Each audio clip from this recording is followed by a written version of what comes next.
Hello students, आज हम करने जा रहे हैं कक्षा 10 की कृतिका बुक। ठीक है, कृतिका का भाग 2, जॉर्ज पंचम की नाक। पाठ का नाम है हमारे जॉर्ज पंचम की नाक।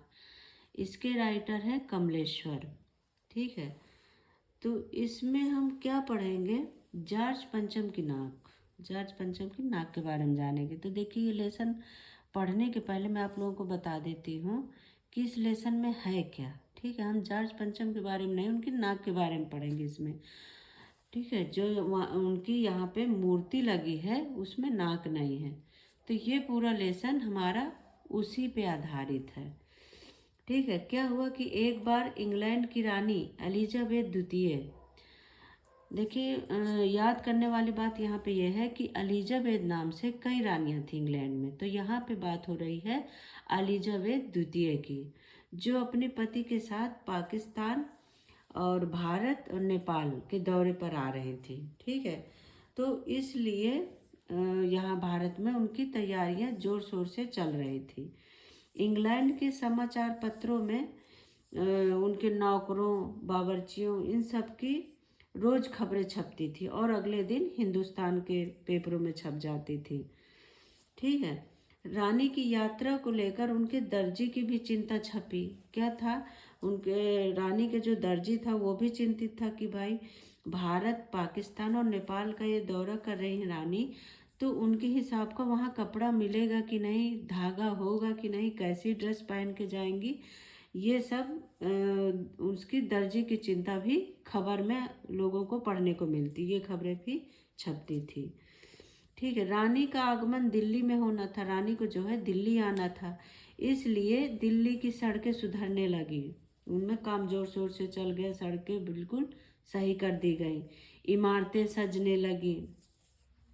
ठीक है, नाक ऊंची रखने के लिए सभी तैयारियां जोर शोर पर थी कि कड़ी सुरक्षा के बाद भी इंडिया गेट के सामने लगी जॉर्ज पंचम की मूर्ति की नाक गायब हो गई। क्या था कि जोर शोर से तैयारियां चल रही थी कि भाई रानी आ रही तो कोई कमी ना रह जाए। इसके बावजूद भी क्या था, इंडिया गेट पर जॉर्ज पंचम की मूर्ति लगी थी और वहाँ पे कड़ी सुरक्षा भी थी, लेकिन उसके बावजूद भी उस मूर्ति से नाक गायब हो गई।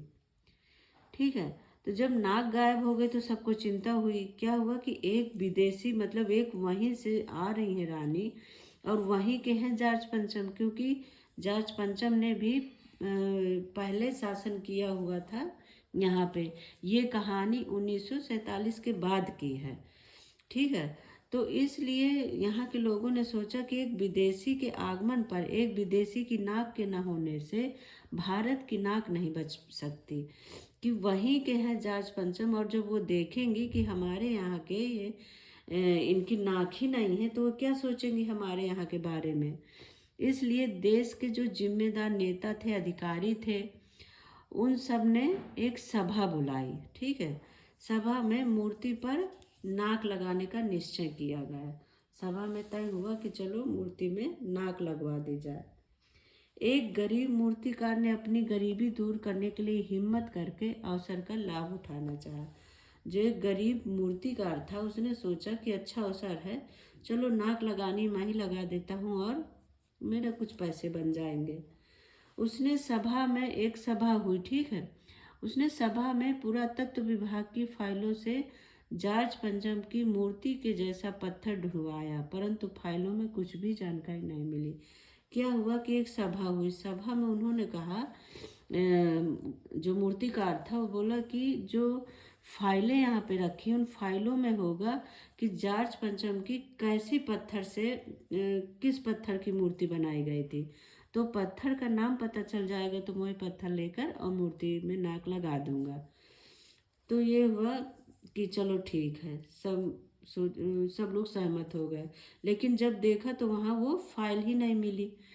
तो जब फाइल नहीं मिली तो फिर सभा बुलाई गई। ये हुआ कि भाई फाइल नहीं है, तो फिर सब लोग इकट्ठा हुए, फिर इस पे चर्चाएं हुई। उसमें उसने देश के पहाड़ों और खानों के पत्थरों से मूर्ति के पत्थर को मिलाकर देखने का निश्चय किया। जब सभा हुई तब मूर्तिकार बोला कि मैं हर जगह जाऊंगा और पूरे जगह जाके पहाड़ों से, खानों से, कहीं से भी जहाँ से ये मैच करेगा पत्थर, मूर्ति का जो जार्ज पंचम की मूर्ति है उस वो पत्थर जहाँ भी मैच करेगा मैं लेकर आऊँगा और वैसे ही नाक बना के लगा दूँगा। तो फिर ये जो नेता थे और अधिकारी थे उनको थोड़ी हिम्मत मिली। वो सोचे कि चलो ठीक है, ऐसा हो जाएगा, बढ़िया है। परंतु मूर्तिकार को अपने पूरे प्रयास के बाद भी वैसा पत्थर कहीं नहीं मिला। वो हर जगह घूम आया पर मूर्तिकार को वैसा पत्थर कहीं नहीं मिला और वो फिर वापस आया। फिर आया तो फिर एक सभा बुलाई गई। सभा, इस बार मूर्तिकार ने कहा कि सभा होगी लेकिन गुप्त, इस बार हम सभा करेंगे, कुछ गुप्त सुझाव बनाएंगे, ठीक है, जो जिसमें कि अखबारों को दूर रखा जाएगा। अखबारों में ये खबर नहीं छपनी चाहिए।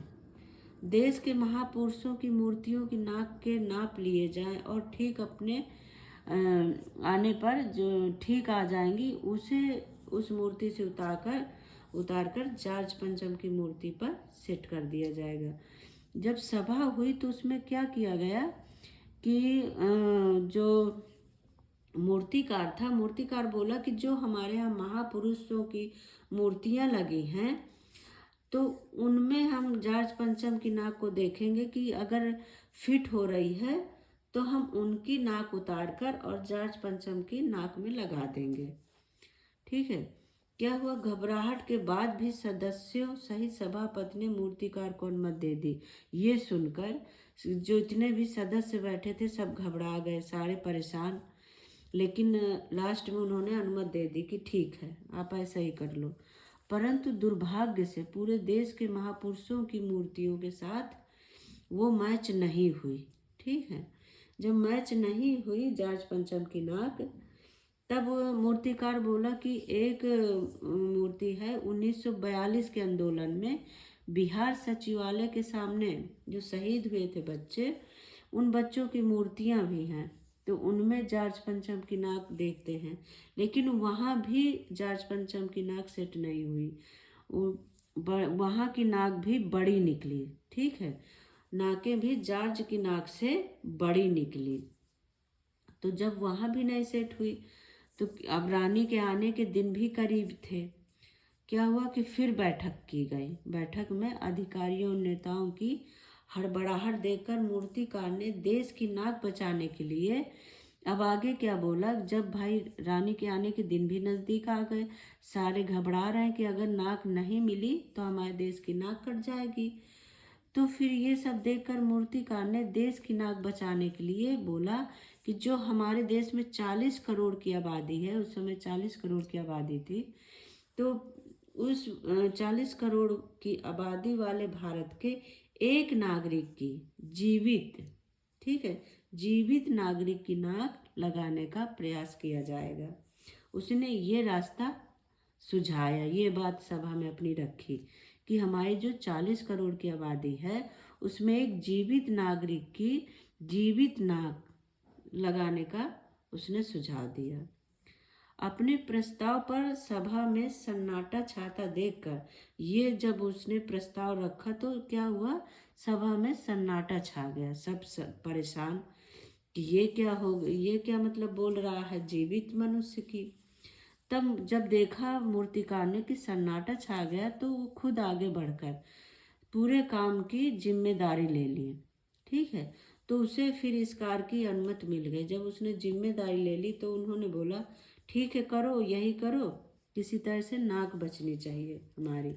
अब जार्ज पंचम की मूर्ति साफ की गई, मूर्ति की साफ सफाई की गई, उस पर रंग किया गया, ठीक है।